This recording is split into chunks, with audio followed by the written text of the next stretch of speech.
How's it going, ladies and bruises? I'm Bobby Sixkilla. Welcome back to Shinrai Broken Beyond Despair. We are partway through our investigation of the electrical and boiler room, looking for our phone and a way to turn the lights back on so that we can go back and get scared shitless by Rai.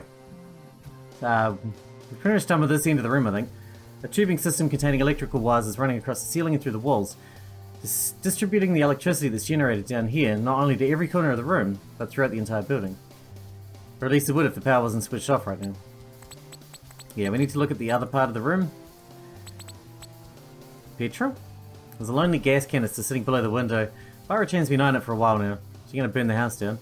That's a gas canister, ain't it? Yes, it is. Why is it here? You don't think someone's planning to set this place on fire? What? Well, why else would there be a gas canister down here? Maybe there's a generator down here? I would assume it's needed for the incinerator in the back. Oh, I guess that would make sense. Still, that wouldn't stop anyone from using it to burn down the building, right? I guess not, but what's with her and constantly thinking the worst case scenarios? It's just her bag, man. The moon's bright beams are falling down through the window. Outside there isn't much to see apart from the blades of grass and naked branches dancing in the wind beneath the clear, starlit night sky. It's actually a rather soothing sight. If only the air wasn't so incredibly cold. A rather empty shelf with a tool cart right next to it. I guess you should be able to find something useful here. However, before that, what you doing crouching down there? It's possible my cell phone slid under the shelf, so I just want to check if that's the case.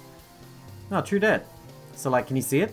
Well, it was a bit hard to make out due to the poor lighting conditions, but I could indeed see it. Unfortunately though, my cell phone wasn't the only thing beneath this shelf. A thick jungle of cobwebs was flourishing down there, with big black spiders sitting right in the middle of it, relaxing on the fruits of its hard work. My phone had ended up directly behind it, after it apparently crashed through the cobweb wall on the right, leaving a big hole in it. Ugh. And she's dead. When Navarra crashed down next to me to take a look for herself, seeing that spider naturally gave her quite the shock. She toppled backwards, landing on her butt, and slid back on all fours, terror written all over her face. She wants to get hid behind me, her human shield. What the heck is that thing? A spider? That's the fattest monstrosity I've ever seen. If that thing's guarding your phone, you can kiss it goodbye. Shit, I bet it can bite off your entire hand. Oh, come on. It's just a spider. Something overly dramatic. Here, look. It's not gonna bite or anything. Sighing, I reached out simply to grab my cell phone from under the shelf. Seriously, Baro-chan. It's just a little spider, not a human-devouring monster. Is it a spider? Just a tiny little spider? Well, maybe not that tiny. It was actually rather big. And hairy. With really long legs. Actually, I think my arm's not long enough to reach my phone. I should probably try using a stick or something. A really long stick. That'd probably be better. What about the broom? The broom's behind us. Can we use that? Hey, that's it. That broom would be perfect. Yes, this is exactly what I've been looking for. The ultimate weapon in hand. I didn't hesitate and immediately returned to the shelf. Be careful. I will. Try not to rip them webs apart or that beast might get angry and attack us. Tried my best, but it'd help if he stopped shaking so much. Sorry. Anyway, here goes. Cautiously, I slipped the stick head of the broom past the spider. With very slow and precise movements, I did my best to not come into contact with any of its webs. Trying not to alert it was quite difficult and rather strenuous task, however.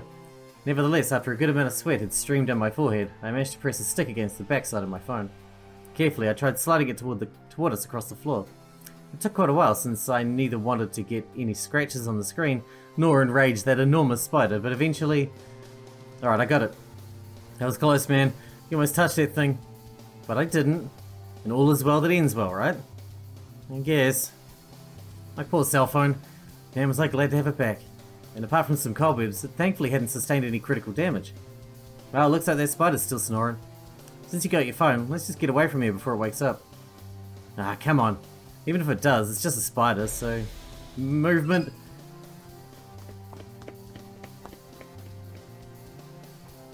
Oh, I guess that was enough of a safe distance. For Baro-chan to feel safe from that spider, of course. Anyway, with my cell phone back in my possession, I put the broom back where it belonged. And with that, it was time to focus on our main objective again. We need some thin tool to pry that open. We still haven't found that yet. What's this one saying? There's a piece of paper stuck to the wall here. Down with the management, anarchy, FTW, stop being mindless puppets, and similar revolutionary phrases are written on it. I don't even... The metal closet is identical to the one at the entrance. It's locked, so I can't peek inside, and I can't reach the cardboard box on top of it either. However, I doubt there's anything useful in there anyway. You always say that. Whoa, are those real hypersleep capsules? What? You know, the capsules they used to freeze people for long distance space travel and stuff. Didn't you ever watch any sci-fi movies? I did, and I know what hypersleep capsules are, but I think those are just some ordinary boilers. Wait, so people ain't getting frozen but boiled in there? Come on, just kidding. But I guess you're right. Still, if those were real hypersleep capsules, they'd be real neat.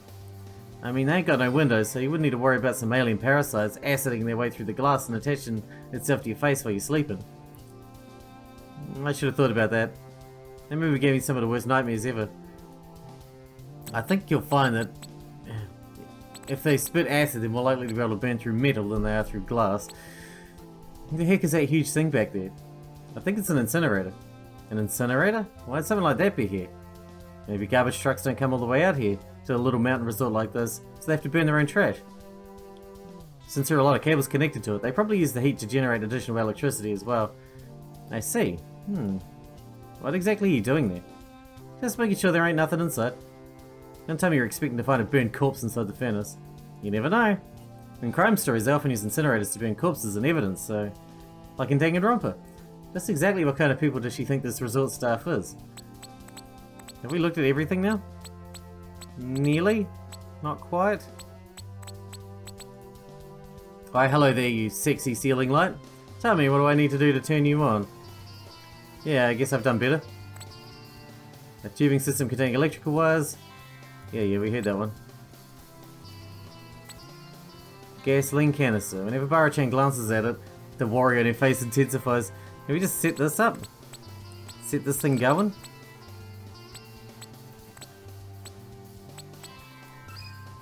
Oh my god, that's not a supercomputer with artificial intelligence that controls every electronic device inside the building.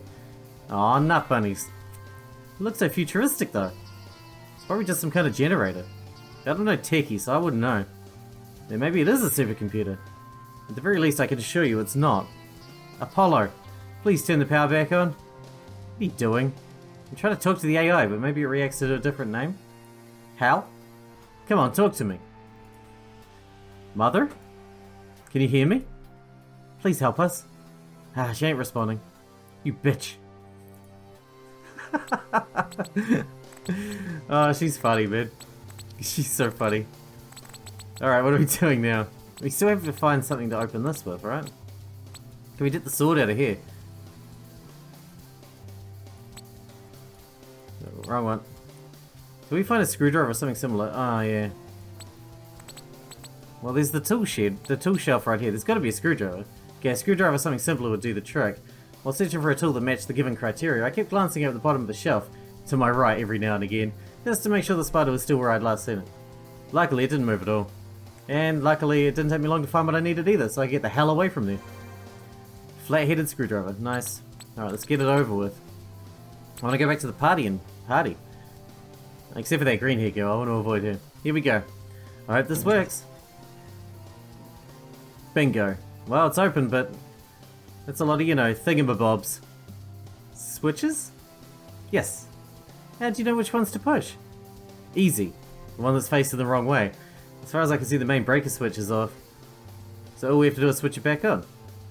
I'd assume the way the bus bar will be powered again, which in turn will activate all the individual branch circuit breakers. Whatever the hell that means. Let's just switch it back on then. We did it! Miss Miyamoto, I think we're back in business. And no raptors to surprise us either. Looks like you're already feeling a little better, huh? Maybe. I mean, with them lights back on, the creepiness factor sure went down a little. Still, I ain't too keen on loitering around here much longer, so let's just get the hell out of here. Indeed. I'm freezing, and this already took long enough, so let's head back. We should probably close the window. Time to find out if my deductions truly were correct. I hope they were. I still got this really weird feeling. I hope nothing bad's happening to the others while we were gone. You're such a worrywart. Sighing and shaking my head, I walked toward the metal door. I reached for the handle and hesitated. Something's wrong. Yeah, there was indeed something wrong. Earlier, before we'd even started looking around, Bara-chan had closed the door tightly.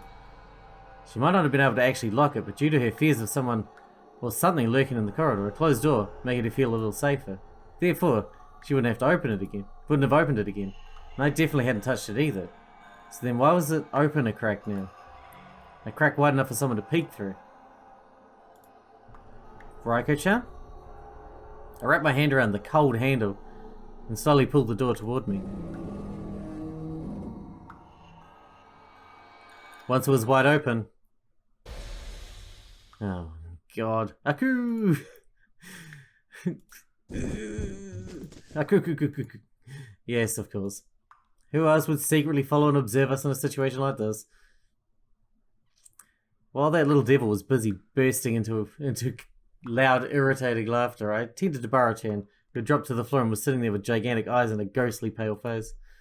If things were going to continue like this, that poor thing was really going to die of a heart attack tonight. You okay? I think so. Mika, the hell's wrong with you? Not even Mika knows. Anyway, looks like Mika wins. What? Raiko was twitching. Mika saw it. Mika saw it. Raiko got scared. I did not. Besides, wasn't your goal to shock me so much I cry out in torment and despair? Those were your exact words, and I certainly didn't do that just now. I thought you had to piss your pants. That was the only way it counted. Details. Raiko was crying. Internally. Mika knows. Fine. Mika will let this slide this once. But next time, Raiko will taste complete and utter defeat. We'll see about that. So, like, did you just come down here to scare us? Aku? Of course. Well, at least tell us what Rai's got up her sleeves then. That's the least you can do for almost giving me a heart attack. Again. Aku? Hasn't Rai prepared something for us in the dining hall? Oh, that's what Raiko and Nobara were talking about. So you're gonna tell us what it is, or what? Mika doesn't know, and Mika doesn't care. Rai explained something to everyone, but Mika wasn't listening.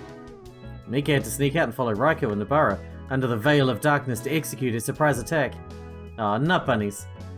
Well, at the very least that confirms my deductions were right. I guess so. In any case, let's head back and find out ourselves then.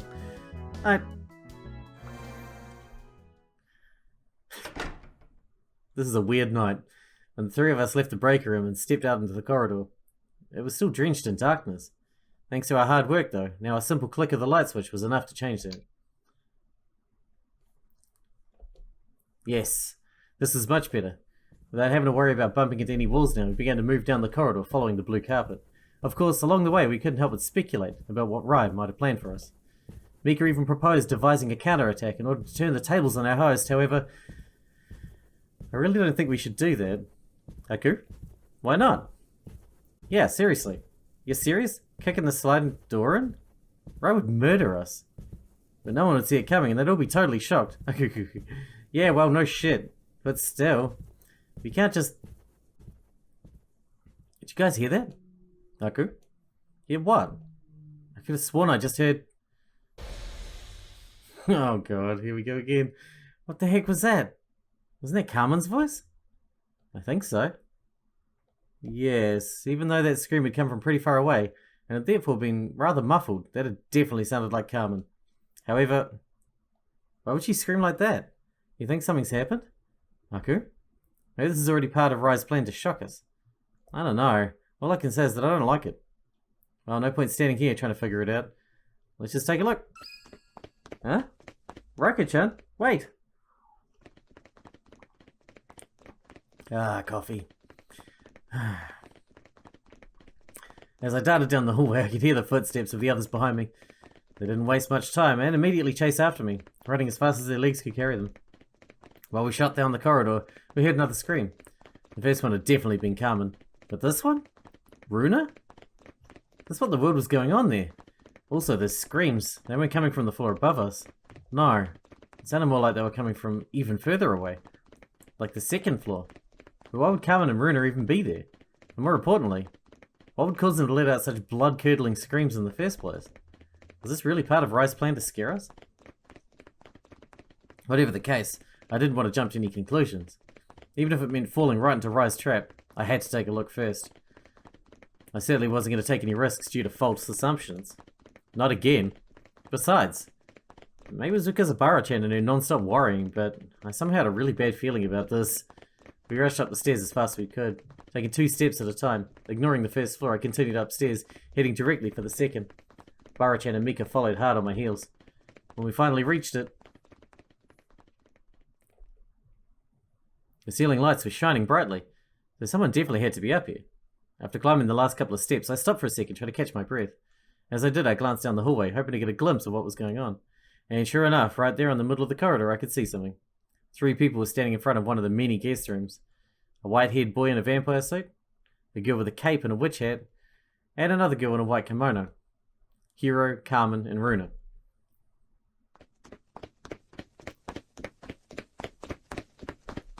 When Bara-chan and Mika caught up with me, we quickly sprinted towards them. Once we got close enough to see their faces, we came to an abrupt halt, though, because of the sheer horror and disbelief that was burned into them. This can't be. How? How did this... Why? This wasn't supposed to happen. This wasn't supposed to... No, this can't be. This cannot. As the strength vanished from her legs, Runa collapsed to her knees. Tears were forming in the corner of her eyes and running down her cheeks as her hands... No, her entire body was trembling. Meanwhile, Hiro and Carmen stood there, not moving an inch or paying any attention to her. Like 2 lifeless statues, they kept staring at the open guest room in front of them. It didn't even seem like any of them had noticed our arrival yet. As Bara-chan, Mika, and I moved closer, they didn't turn their heads. It was as though their widened eyes were glued to whatever was in front of them. They kept staring into the guest room in a daze, almost as though they were hypnotized. With their expression frozen in eternal despair, upon seeing them like this, a familiar feeling of dread began welling up inside me.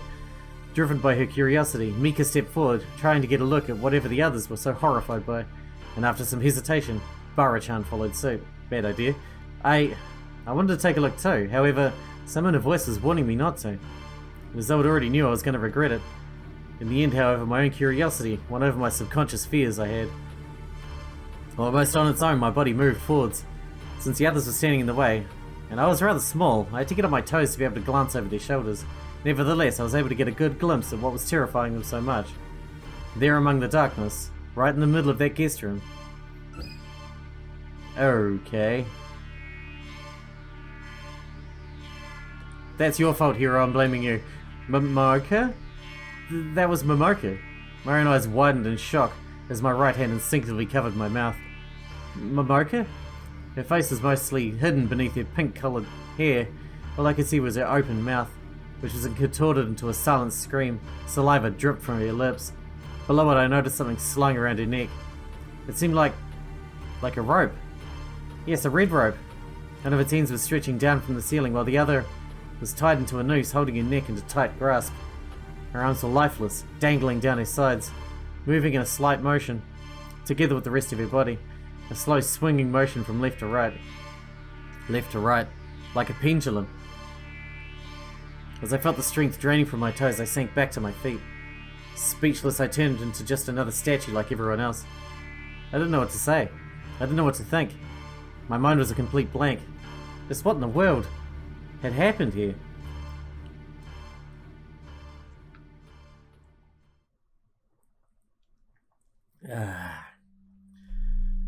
Coffee and good games. Doesn't get much better than this, man. This is the life. I'm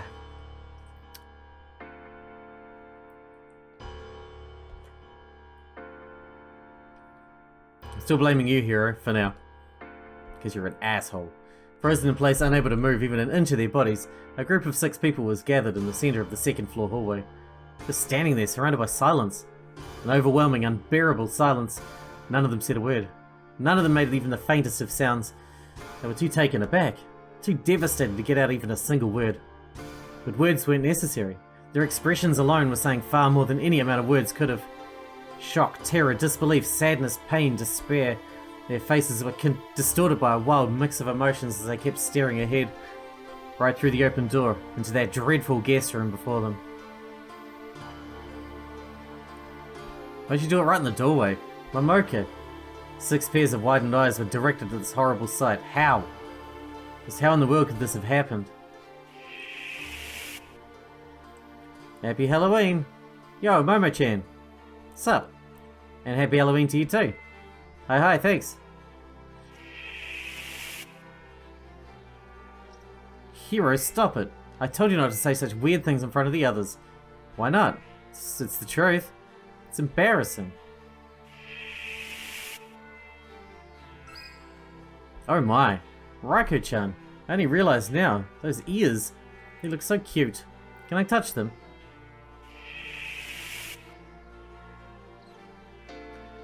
You two are a fun duo. It's too bad we never talked like this before.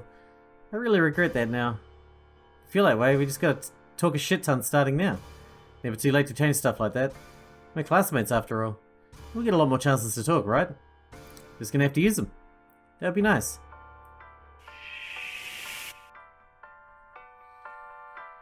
A bunch of images kept flashing past my mind's eye. Moments, entire exchanges, memories of tonight. Of just a short while ago. They made it even harder to accept the cruel reality before me. When I managed to overcome the initial shock, I clenched my fists and slowly raised back to my toes. Petrified Hiro and Carmen was still standing in front of me like an immovable wall. Peeking over their shoulders, I could see her though. Momoka. I just couldn't believe it. I didn't want to believe it. That this cute, cheerful girl who'd been fooling around in our presence only a short while ago, that she now hanging there, her lifeless body faintly moving from side to side, kept afloat in this bizarre swinging motion by a red rope pulling at her neck. There was no sign of life emanating from her. If someone would have cut that rope, or if it had suddenly ripped apart for whatever reason, her body would have slumped over, dropping like a rock, slamming onto the floor with a loud thud. Picturing this in my mind made me feel a cold shiver run up my spine, spreading its wings across my shoulders. Momoka, was she really... We have to get her down. Now!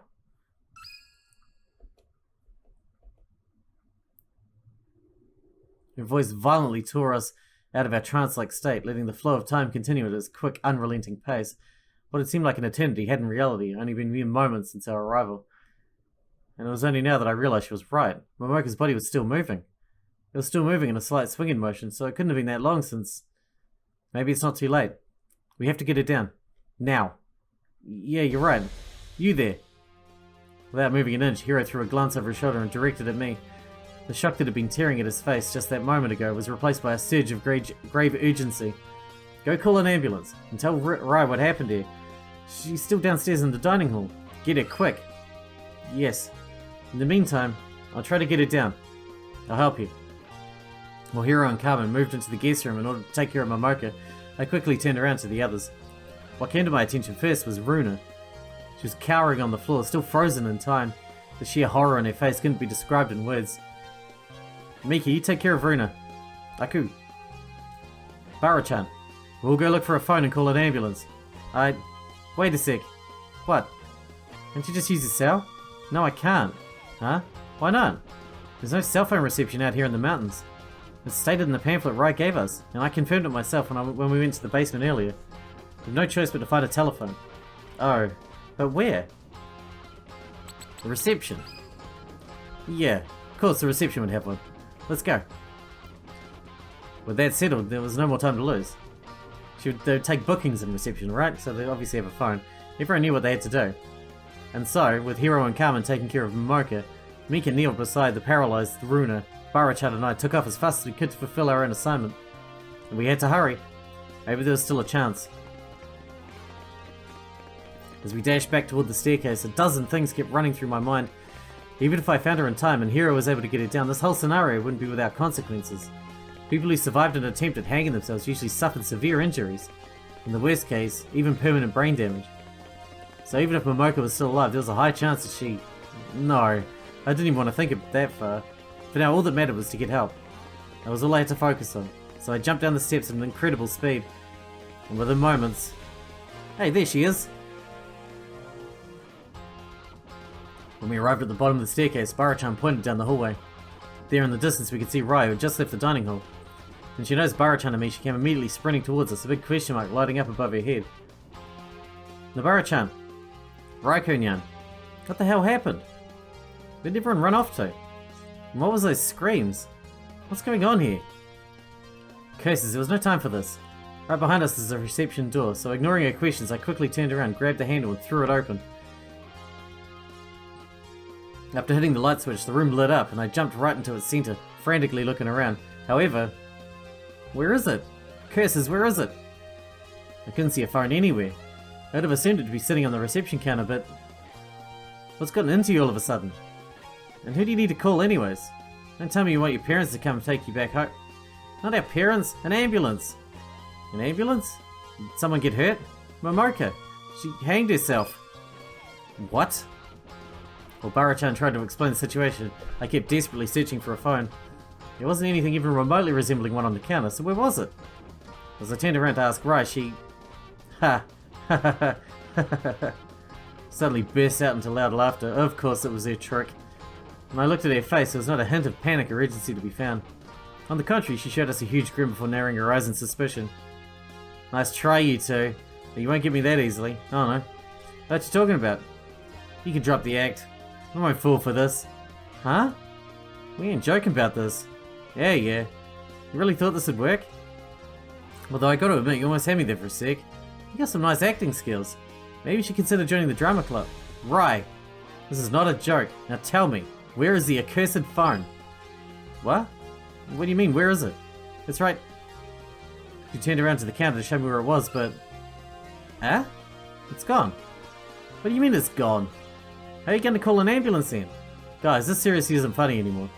I would have expected this kind of stuff from Mika, but not from you two. Curses, no matter what we said, it looked as though she didn't want to believe us. Was she really thinking we were trying to play a prank on her? To be quite honest, from the moment we'd heard those screams, I'd taken into consideration that it might have been the other way around. Yeah, this is all part of Rai's Halloween program for tonight. The surprise she'd been preparing for us. However, in a scenario like this, one had to assume the worst and act accordingly. I'd learned that the hard way and knew too well the consequences of misinterpreting a situation like this, of putting it off as a joke. And I certainly didn't want to commit the same mistake twice. Therefore, despite my suspicions, I had to treat this seriously. But I guess now we had confirmation. Even though part of me was still hoping for it just to be a morbid prank, and that she was merely pretending to be clueless, it was pretty clear now that that wasn't the case. Rai wasn't this good of an actress. I could tell she was genuinely confused. Yes, she was neither acting nor lying to us. But how are we going to convince her that we weren't lying either? Rai, come on, we're serious. This is not a joke, I swear. There is no time to lose. We need to call an ambulance quick. Would you stop that already? You're really starting to freak me out, you know. Just drop the act and tell me what you did with the phone. Curses, what do I have to do to make you believe me? Oh, it's here. I found it. I glanced over at Bara-chan, who was standing behind the counter, pointing at the floor. Rai and I leaned over the reception desk to take a look for ourselves, and there it was. The phone. It was lying on the floor for whatever reason. The cord cut. Oh shit. What the hell, guys? If Dad finds out about this, he's gonna strangle me. Who would frickin' cut the cord and throw the phone behind the counter like that? Raiko? This isn't funny. I felt something seal off my throat. I tried to swallow, but I couldn't. The cord was cleanly cut. There was no way the phone could have just fallen off the desk by accident and ended up like this, so... If there had been any lingering doubts as to whether this is all part of Rai's Halloween program or not, they would now be shattered into a million pieces. There's gotta be a phone somewhere else though, right? Sure, but seriously guys, tell me. That whole thing about Momoka, you just made that up, right? Do you honestly believe that Raiko-chan would joke about something like this? She had nothing to respond with. Overcome with silence, she found herself in the same position I'd been in a moment ago, hoping for us to tell her any second now that it was just part of a tasteless joke. However, by looking deep into my eyes, she seemed to realize that this wasn't going to happen. Rai? A phone, damn it! Yes, of course. We can use the one in Dad's office. Just follow... You can forget about the phone now.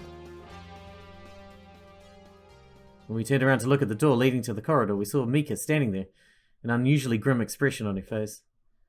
This might have actually been the first time I'd ever seen her so serious. Momoka is dead.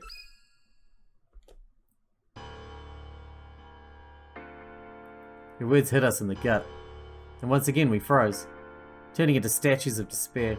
Whatever it was that clogged my throat began to grow even larger. There was no reason to doubt her words. As much as I wished for them to be another of her attempts to scare me, another sick, twisted lie, just to get the reaction out of me she'd been aiming for this entire evening. Even Mika wasn't the kind of person to joke about such a matter as this. No, she really was dead serious. Momoka is dead. Her words kept echoing through my head. Momoka is dead. Again and again. Momoka was... dead. I closed my eyes and tried to take a deep breath. This couldn't be happening. Momoka. This was impossible. She couldn't be. That can't be. Mika, tell me that's not true. Mika doesn't lie. But if you don't want to believe Mika, why don't you go take a look for yourself? Mika will stay here and wait for Runa, though. Runa? Runa wasn't feeling well, and because the restrooms are upstairs are locked, Mika accompanied Runa down here. I see. While Runa had looked extremely pale when Bara-chan and I had left in search of a phone, which wasn't really surprising given the circumstances. I guess her hearing that Momoka was actually dead had tipped her over the edge. In any event, Bara-chan, Rai and I didn't need much time to decide on what to do next. Rushing past Mika, we left reception and headed straight for the stairs.